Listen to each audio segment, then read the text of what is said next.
Jeffrey Dahmer, el caníbal de Milwaukee. Bienvenidos a este episodio especial. Hoy vamos a adentrarnos en una de las historias más oscuras y perturbadoras de la criminología moderna, la vida y los crímenes de Jeffrey Lionel Dahmer, conocido como el caníbal de Milwaukee. Durante los próximos minutos recorreremos su infancia, sus primeros asesinatos, la manera en que captaba a sus víctimas, el horror que escondía en su apartamento, su captura, el juicio, la muerte en prisión y el legado del dolor que dejó tras de sí. Este no es un relato fácil de escuchar, pero sí necesario para entender hasta dónde puede llegar la mente humana, cuando se combina la soledad, la obsesión y la ausencia de límites. Once a month, but I get the impression that the two of you don't talk a lot about everything that happened, about the crimes in particular. No, we don't discuss that because it's been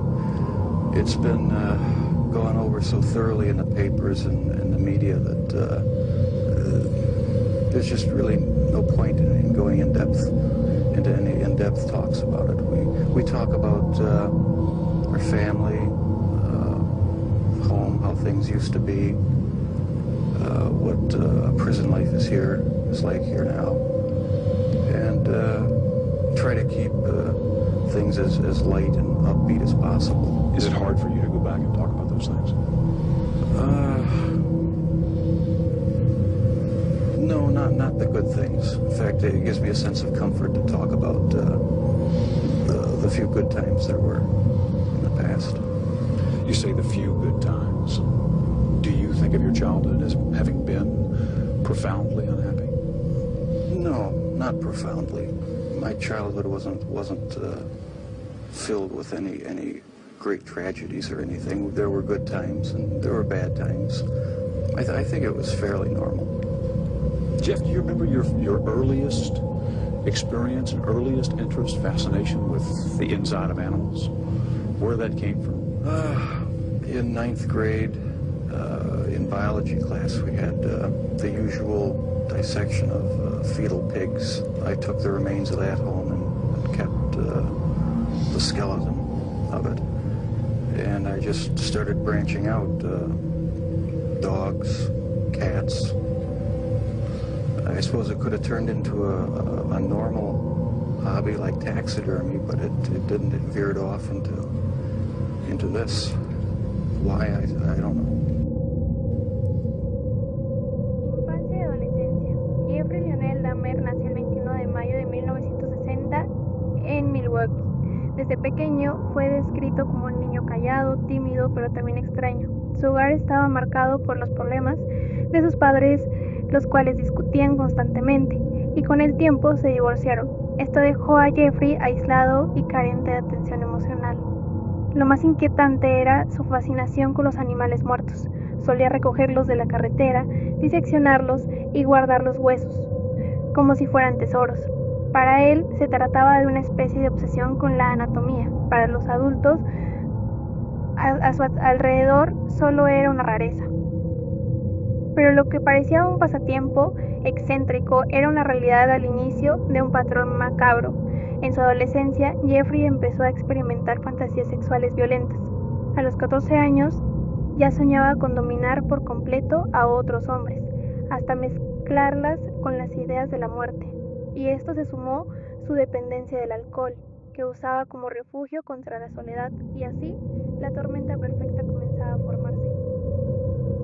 All I know is that I wanted to see what the insides of these animals looked like. Was there some pleasure in the cutting open of the animal? Yes, there was. No sexual pleasure, but just it's hard to describe. Sense of power, sense of control? I suppose that's a good way of putting it, yeah. I can sort of see a fascination for, wanting to see or for looking at the insides of animals, say for the first time. After you did it one time, what more is to be gained by looking at another dog's inside, the second or the third? I don't know. It became a compulsion, and it switched from animals to humans. I still don't understand it. I don't know why. What would you do with the dead animals, Jeff? You would pick the carcasses up from the road and take them back into the woods? Take them back in the woods, skin them sometimes, slit them all the way open, look at the organs, feel them. There was a sort of general excitement for me. I don't know why. It was exciting to see. One of your dad's biggest questions is when you began to slip away, when you crossed over into this world of obsession or dark fantasy from which you just couldn't return. Can you pinpoint that? Is there a sense for when that really began to happen with you, Jeff? I think it was around age 14 or 15. Started having obsessive thoughts of violence intermingled with that. And it just got worse and worse. I didn't know how to tell anyone about it, so I didn't. I just kept it all inside. Do you have any sense for where that was coming from? No, I've talked with a few psychologists about it. They have their theories, but they don't have any concrete answers either. Do you have a theory? No, not really. I don't know where it came from. I probably will never know. But I never dreamed that it would become a reality. What was it, Jeff, that took you over the edge, do you think, and made you take this from the world of fantasy into reality? El 18 de junio de 1978, a los 18 años, Jeff cometió su primer asesinato. Ese día conoció a Steven Sekin, un joven de su misma edad que hacía autobús para ir a un concierto. Jerry lo invitó a su casa a beber, pero cuando Sekin quiso marcharse, Jerry entró en pánico. No soportó la idea del abandono. Lo golpeó en la cabeza con una pesa y lo estranguló. Después desmembró el cuerpo y lo escondió en bolsas. Fue su primer crimen y durante casi una década permaneció como un secreto enterrado. From 15 on, I had this reoccurring fantasy of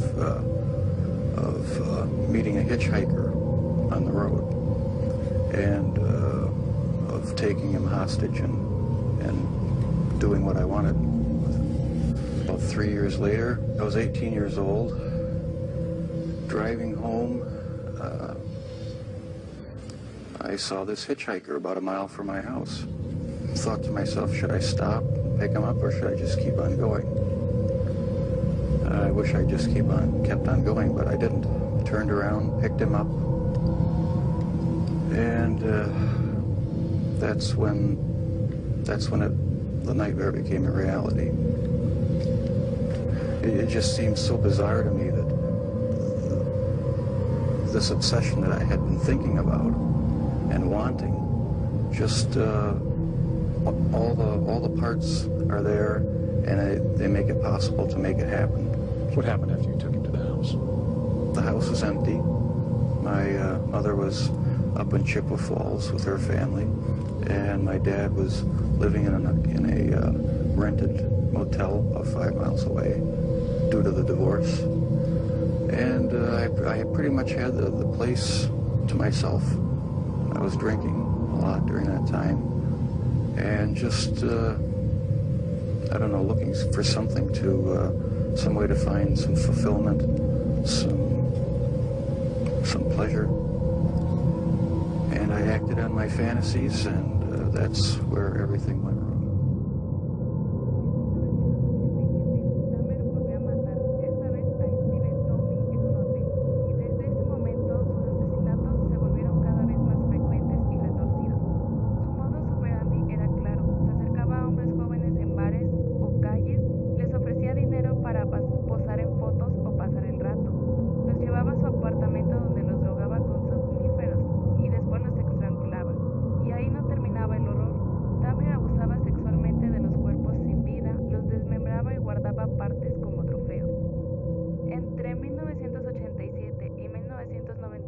Asesinó a 15 víctimas más, entre ellas James Doxtor, Richard Guerrero, Anthony Sears y Ernest Mill, entre otros.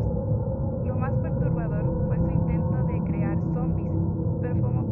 Performaba los cráneos de algunas víctimas vivas e inyectaba ácido o agua caliente para mantenerlos dóciles pero vivos. Nunca murieron tras las torturas.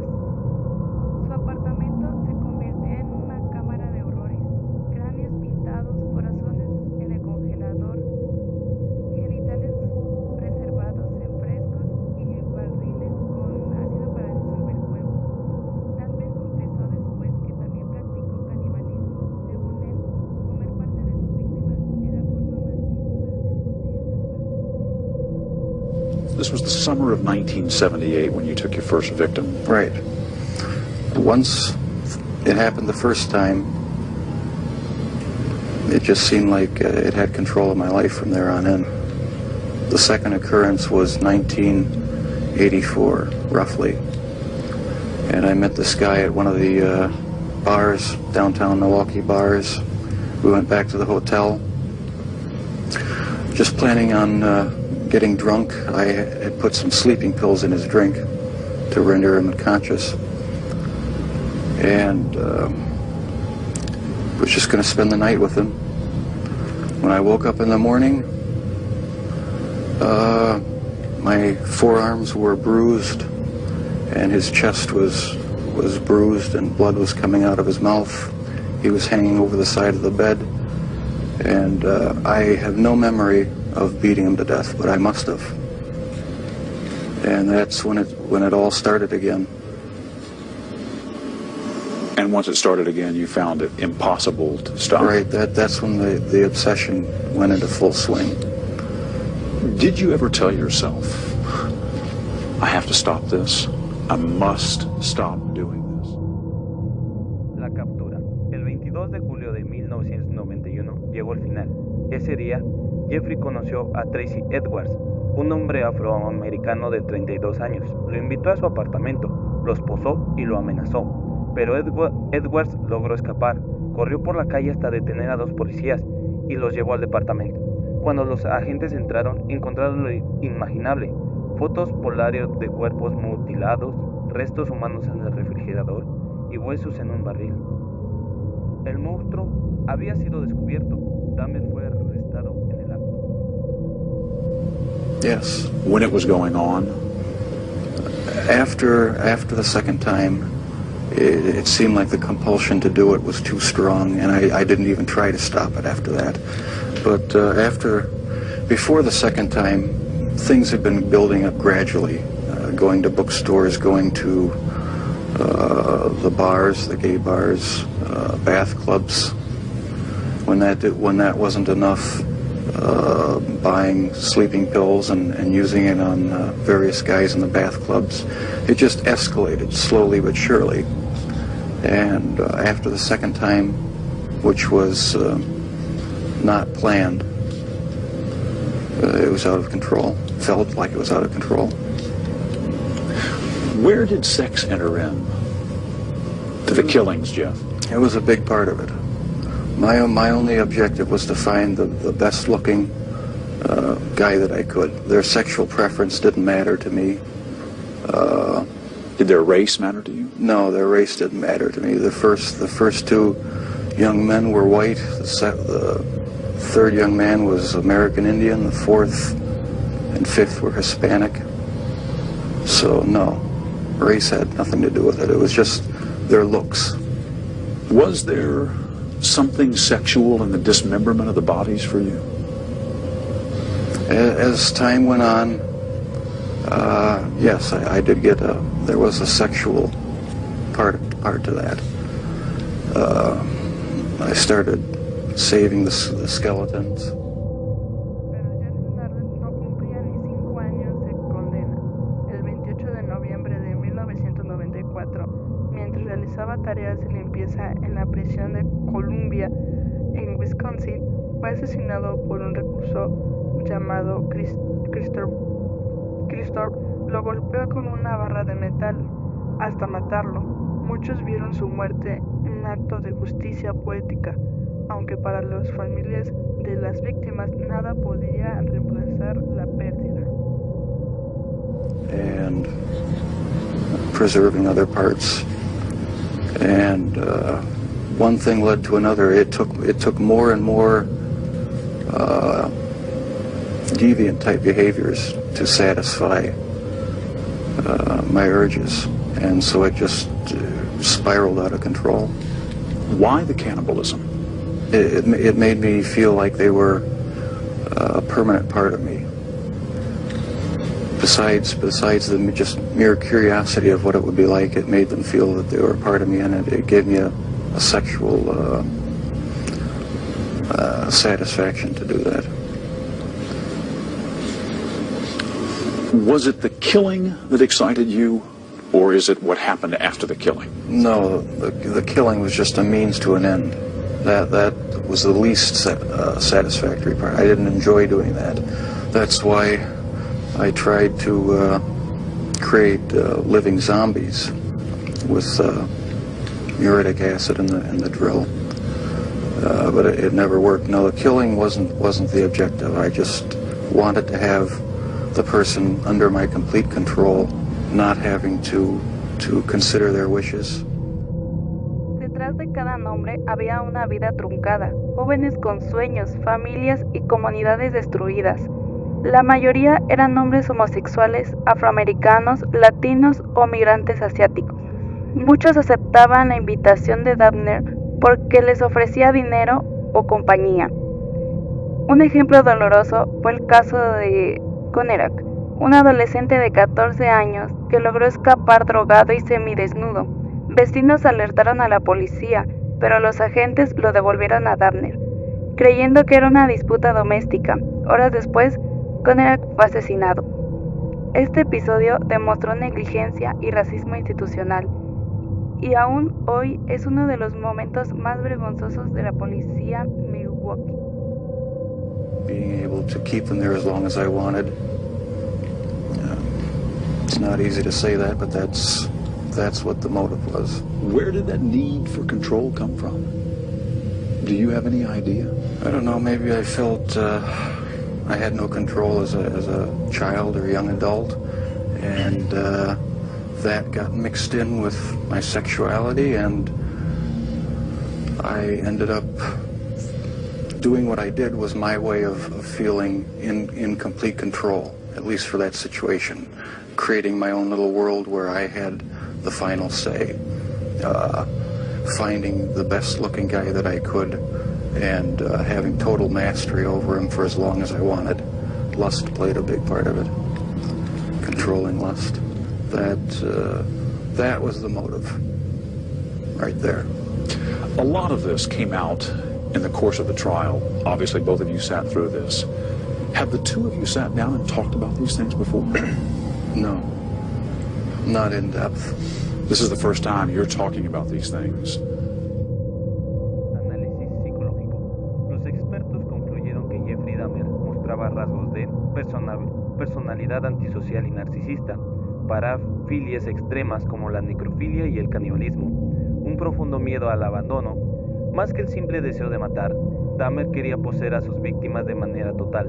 Guardaba cráneos y órganos para tener la ilusión de compañía eterna. Su historia se convirtió en un caso de estudio en criminología, revelando cómo las combinaciones de aislamiento, adicciones, traumas familiares y deseos sexuales violentos puede derivar en